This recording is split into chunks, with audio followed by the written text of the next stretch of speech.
அனைவருக்கும் வணக்கம்.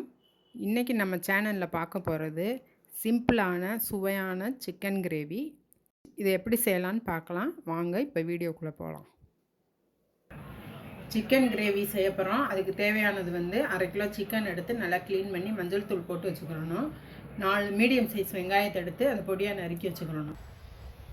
அதோட 2 கிராம்பு, 2 பட்டை, 1 ஏலக்காய், 1 ஸ்பூன் சோம்பு, 1 ஸ்பூன் தயிர், 1 ஸ்பூன் மிளகு, 1 கொத்து கருவேப்பிலை, இஞ்சியில் பாதி பூண்டு, காஷ்மீர் சில்லி ஒரு 2 கலருக்கு, ஒரு 4 மிளகாய் வத்தல், வரமிளகாய் ஜாரை எடுத்துக்கிட்டு அதில் எடுத்து வச்சுருக்க எல்லாத்தையும் நம்ம ஒன்று ஒன்றா சேர்த்துக்குருவோம்.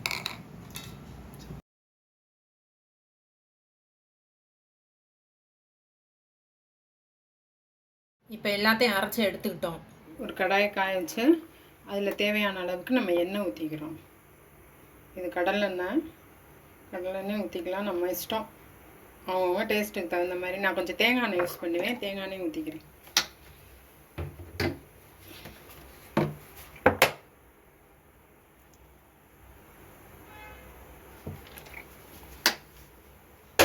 இப்போ கருவேப்பிலை தேவையான அளவு கருவேப்பிலை போட்டுக்கிறோம். கருவேப்பிலை வெடித்த உடனே எடுத்து வச்சுருக்க வெங்காயத்தை போடுவோம்.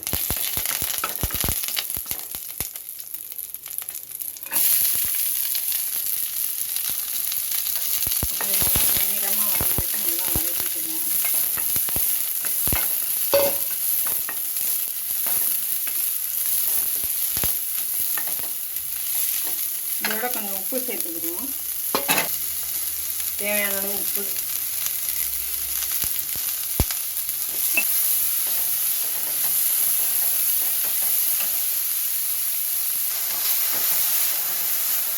இப்போ இதோட கொஞ்சம் சிக்கனை நம்ம எடுத்து வச்சுருக்கோம். அந்த சிக்கனை போட்டு நல்லா வதக்கி விடணும்.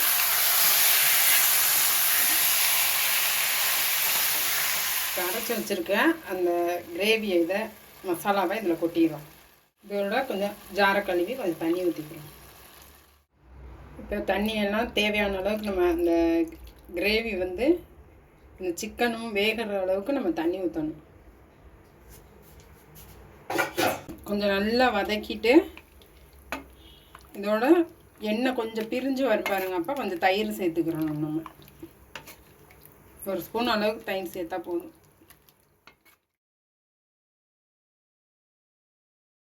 அடுப்பு சிம்லேயே வேக வைக்கணும். நம்ம மூடி வச்சுருவோம்.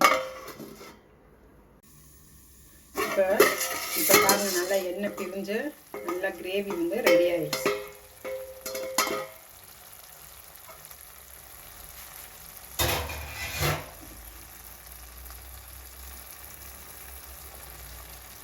இது மேலே கொத்தமல்லி தழை போட்டு நம்ம இறக்கிட வேண்டியதான். கொத்தமல்லி போட்டு அவ்வளோதான்.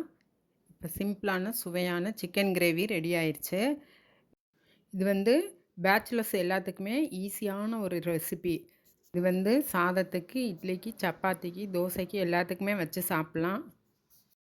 இந்த ஃபுல் வீடியோவையும் நீங்கள் பார்த்துட்டு உங்கள் வீட்லேயும் இதை செஞ்சு பார்த்துட்டு எப்படி இருக்குன்றதை கமெண்ட் பண்ணுங்கள். இவ்வளோ நேரம் இந்த வீடியோ பார்த்ததுக்கு மிக்க நன்றி.